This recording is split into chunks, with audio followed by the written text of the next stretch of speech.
Today on Mysterious Writing, 6 Questions with Randy, creator of the Beacon Star Armchair treasure hunt with over a $5,000 treasure yet to claim. Stay tuned.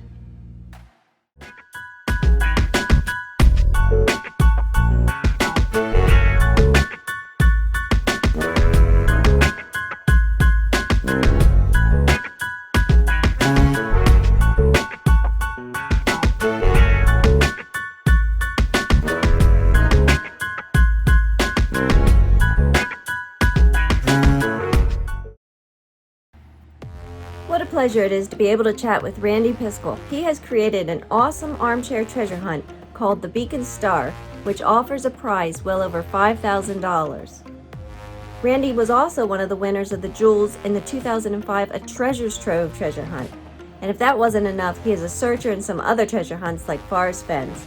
So we have all three worlds with Randy, a searcher, finder, and creator of armchair treasure hunts. Let's explore them all through with Randy in the following 6 questions and see what we can discover. I appreciate him taking time to chat with us. Enjoy. 6 questions with Randy. Question 1.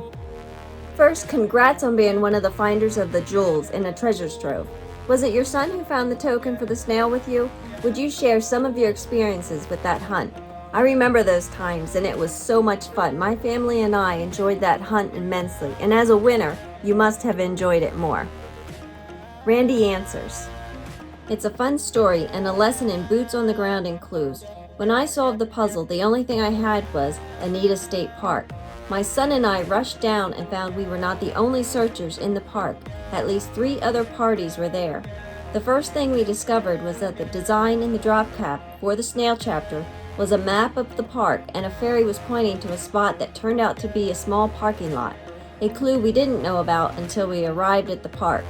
Not knowing what to do from the parking lot, we again consulted the book, and it was my son who noticed a drawing resembled a tree near the picnic area. We searched the tree at least 3 times, and we did talk with one other party in the park who said they also searched the same tree. It was getting dark and we decided to leave. My son wanted to search the tree one last time while I drove around to see if anyone was still there. I wanted to exchange emails and keep in touch. As I turned around, I saw my son hopping down the road laughing. He had found the snail. He said he dug a little bit deeper and there it was. Later, when talking with the author, Michael Stather, he told me the snail was the first token he hid, and he only tossed it in the tree. In just a few years, it became buried to several inches. What we learned is that we wouldn't have known there was an actual map, an X marking the spot and drawing of the tree, if we hadn't gone to the park. Also, keep looking if you're confident you are correct, as my son was, as things may not be as expected. I will add for beacon searchers that I've checked my site several times since I started this, and not a single leaf or anything has fallen on the prize. Question 2. Was a treasures trove your first experience in treasure hunts, or had you worked on others? Do you work on others now? What do you enjoy about them? Did you include any of these elements into the Beacon Star? Randy answers. When I was very young, elementary school age, I came across the story of the Beale ciphers. At about the same time, I read a story of smugglers and how they carried codes of big groups of numbers and always had a great work of literature with them, like Tom Sawyer or Moby Dick. It may have been the Hardy Boys mystery, I can't recall the details. Turns out they were using a book code similar to a Beale cipher, and the books were the keys. It totally fascinated me, and I studied all the mechanics on how the Beale code worked, and even at that young age I started learning about codes and the logic behind them. Since these were the days before there was an internet, I only found out about hunts through news stories or happening across them in bookstores. Even then, finding out if they were still going wasn't easy to find out, and of course, there was no way to share information. I do have a whole stack of armchair treasure hunt books, from The Secret to The Whistle Pig and everything in between. I almost loved finished hunts better, such as Masquerade, just to see how they were done. I think I used a little of everything in the book, from cryptic pictures to hidden messages and codes, and while not the same, are inspired by many of the books I read. Question 3. What inspired you to create the Beacon Star treasure hunt? I love the story and would encourage anyone to read it, even if there wasn't clues to a treasure hunt within its pages.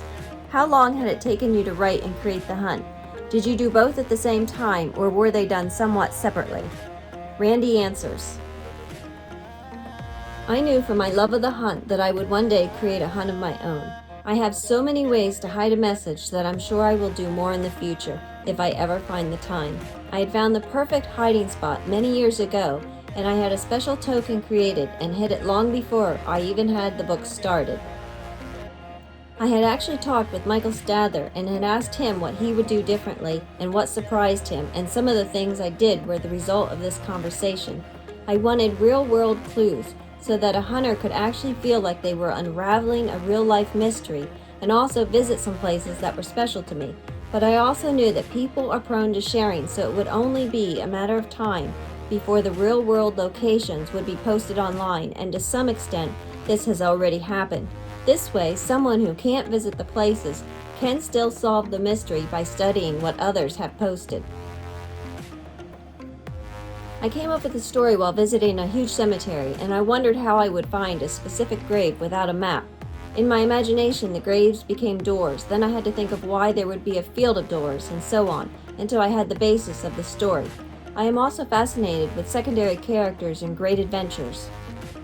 The hero always stays at an inn, and the innkeeper always helps, but then is never heard of again. I wanted to write from the innkeeper's point of view, always knowing just a slim slice of the story and never knowing how things turned out. The clues are both in the story and the illustrations. I could have just as well dryly posted all the clues, but wrapping them in a story just makes it more fun. And it did take a long time, but mostly because of the long pauses. Sometimes I would wait 6 months, run through the clues without looking at any notes, just to be sure everything was solvable and perfect. Since I did this 100 times, it seems, it did take a few years from start to finish. Question 4. How do you feel progress is going with the hunt? Are you thinking the treasure will be found soon, or as soon as traveling restrictions are let up? Do you have to be physically on location to solve any of the clues, or can it be done armchair, except the retrieval, of course? Randy answers. Originally, I didn't want to know what people were up to, but I can't help peeking here and there. I do have a strict policy of not getting involved and will not answer any private emails, but I've since relaxed a bit and may, just may, answer questions that are posed publicly so no one has any information that anyone else doesn't have. That being said, I've only seen maybe less than 10% even being discussed and maybe 5% actually figured out. There's a lot more out there. As I said above, I have no doubt people will share, so if you can't make it to any of the real-world locations, then Google and look around. It's out there. It's just another avenue to get through that part of the hunt. I don't recommend doing anything to break any restrictions. Have patience and study the book. Question 5. Can you offer any advice to searchers just getting involved in the hunt? Are they at any disadvantage, or do you feel someone new to the hunt could come in and find a solution just as easily to claim the prize? And what about those totally new to armchair treasure hunts? Will they find the codes more difficult and feel they are impossible to solve? Randy answers. I think hunts such as Forrest Fenn's treasure have totally eclipsed my book, and there really haven't been that many copies sold, so I think this is still just starting. I think someone buying the book today will still be on the starting line with everyone else. If someone has never done a hunt like this before, it may be a bit harder, but if one were to familiarize themselves with codes, the history of codes, stenography, and how they applied to hunts of the past, they may find clues just a little bit quicker. I tried to tie everything together as a mystery, so solving one thing will lead to another. I did write this for people who like this sort of thing, and if they like this sort of thing and take it one step at a time, I'm sure anyone can reach the end. Question 6. Many searchers are working on the Beacon Star treasure hunt. Congrats on creating a wonderful hunt. Do you have plans to offer any clues towards solving the hunt, or is it on its own? Are you planning on creating any other hunts in the future or writing other stories? Randy answers. I am always writing. I wrote 3 Men in a Tub with sequels in mind. The aliens first have to find a ship that vanished on Earth centuries ago, then contact their homeworld. That will make sense when you read the book. Then the trilogy will be complete. I'm also working a ghost story, as I've always been fascinated with the unexplained and paranormal. I also love to challenge myself to see how many messages I can put in a single, simple picture, and I have a master picture I am always adding to, 32 codes so far, and may just release it as a poster to see who can find them all. Yes, how many codes can I put in a single picture? Like just how many can I cram in there and still keep it simple? Like a layer or different elements. Like just how many? 1, 2, 3? But moving on, I will always write codes. I used to put codes in my homework, in reports at work, posts on forum.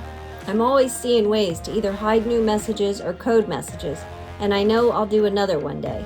If you know it's a code, and you know a key is somewhere, and you know someone wants you to solve it, and you love puzzles, then you're all set.